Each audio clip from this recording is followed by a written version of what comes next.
欢迎收听9月28号的迦南之声，我是世界牧师平安。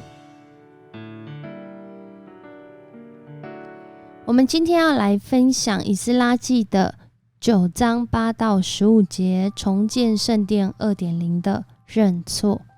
如果所罗巴伯带领以色列人第一批回到耶路撒冷重建圣殿的建筑物，这是 1.0 的话，从以斯拉记第7章开始，以斯拉带领第二批以色列人回到耶路撒冷重建圣殿礼仪制度、上帝律法以及对人民的生活准则，这就是重建圣殿 2.0。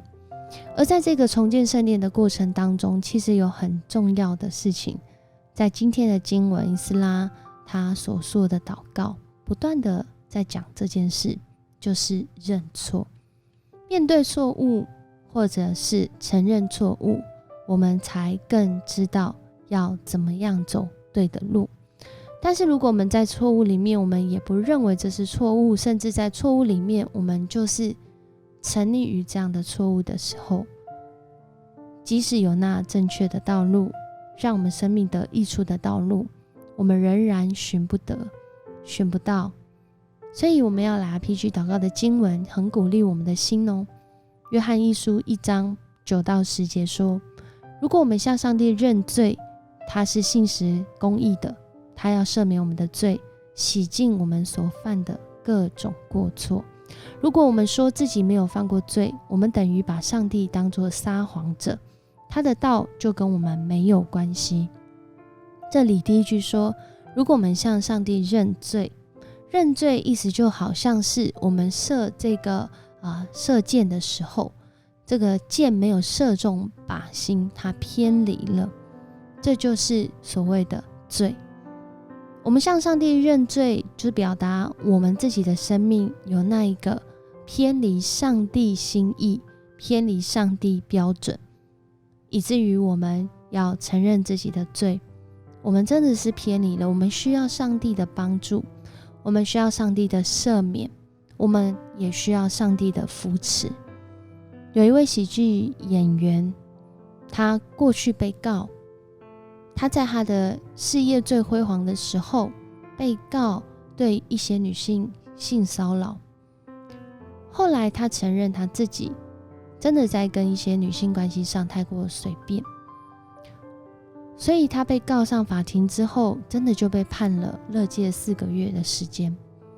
这4个月的时间，他自己形容，在那些羞愧到几乎要死的经历中，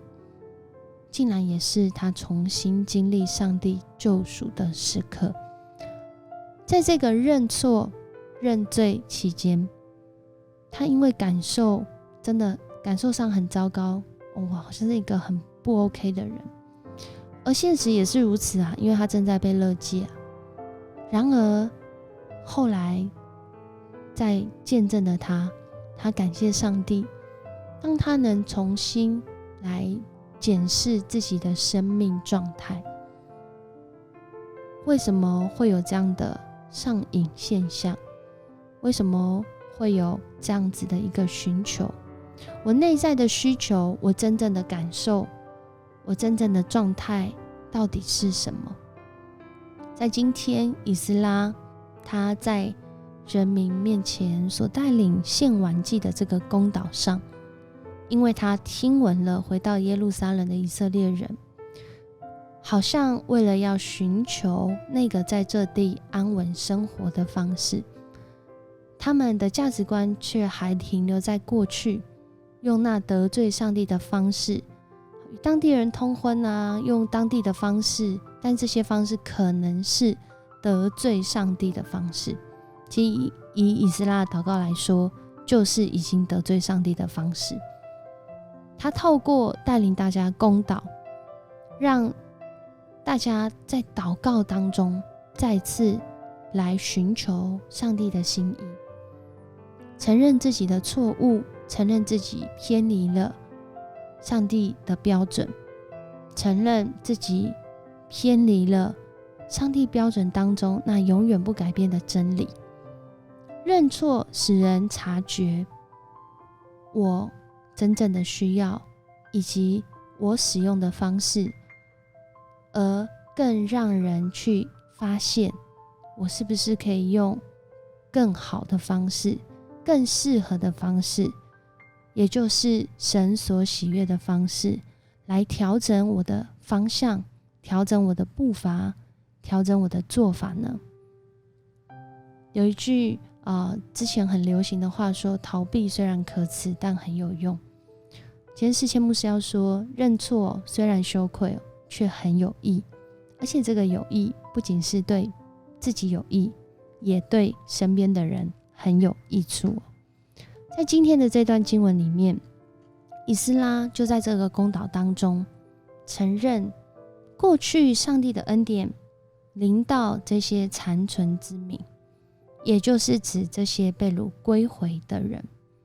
让他们暂时逃脱了奴役，安全住在这神圣的地方。这里讲的人可能是指这些被掳归回，但也有可能是指这些原来就住在这个地方没有被掳归回的，就是当他们被掳走之后，还有一些是原来住在这里的住民，也是以色列人。然而他们用当地的生活这些不同民族、不同宗教的方式来过生活。当他们被掳归回第二批也回来的时候，再看当地的这个生活的现象、现况，以及回来的以色列人们似乎也渐渐的好像融入在这当中的时候，以斯拉想，不对啊，从领袖到官长都这样做，这样是大大得罪上帝啊！上帝让我们好像这个渔民剩余的这个渔民，让我们可以回来，不是要我们回来继续得罪他的，而是要我们回来与当地在这个地方以色列人，我们要重建这个圣殿的礼仪制度，恢复上帝心意中的那个我们的生命要走在真理道路上。所以在这里这样的一个祷告，这今天的内容不仅在表达上帝他的心意是怜悯的，他是恩典的上帝，但他同时也是公义的上帝。他是公义的上帝，从过去到现在。在今天的经文也讲到什么原因，为什么他们要进入迦南美地，那里原来就有原来的住民，上帝为什么要以色列人他们进入在迦南美地来代替这些人？其实很重要的原因不是为了要让他自己的子民有一块地可以居住，最重要的原因是因为原来住在这里的人，他们偏离上帝的心意了。他们讲直接一点，就是糟蹋了上帝对他赏赐了这块土地的心意，以至于以色列人他们进入迦南美地的目的是要活出上帝在这块土地上的心意，成为应许之地，成为人住在这个地方，就成为一个美好的见证，就成为一个让人能够走向上帝的一个祝福的管道。然而以色列人他们自己住在这的时候，他们也偏离上帝的心意，所以才后来会有这个国家毁灭被掳的事情发生。而今天以斯拉透过祷告再次带领人来思考，